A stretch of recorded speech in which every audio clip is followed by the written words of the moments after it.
Alright guys, mapagpalang araw sa inyong lahat. Pagbabago ng petsa ng National Memorials, kinuna ng isang kongresista.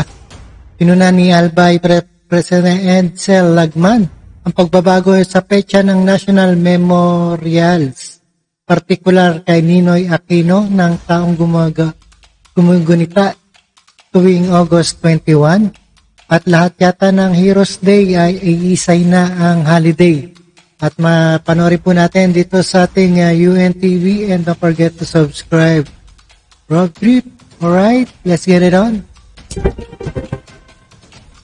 Rosalie, ano ang reaksyon ni Congressman Lagman dito sa ginawang adjustment ni PBBM sa paggunita ng Ninoy Aquino Day?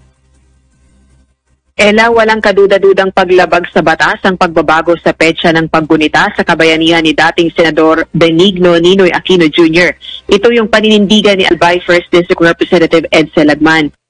Anya, batay sa Republic Act No. 9492, dapat nagunitain ang Ninoy Aquino Day sa Lunes na pinakamalapit sa petsang August 21.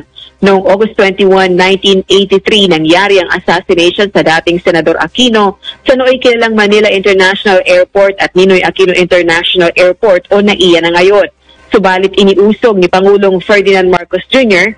sa August 23 o sa susunod na Biyernes ang paggunita sa Ninoy Aquino Day upang maging 4-day weekend at maisulong ang local tourism. Isa ring regular non-working holiday ang August 26, Lunes, na National Heroes Day naman. Subalit ayon kay Congressman Lagman, walang holiday economics o domestic tourism na makapapantay sa kabayanihan ni Ninoy. Hindi rin dapat anya binabago ang petsa ng National Memorials dahil na isasantabi yung kahalagahan o significance nito. Balik sa'yo, Ella. Alright guys, ayan ang balita. Nagpagbabago ng petsa ng National Memorials, kinuna ng Kongresista Lagman.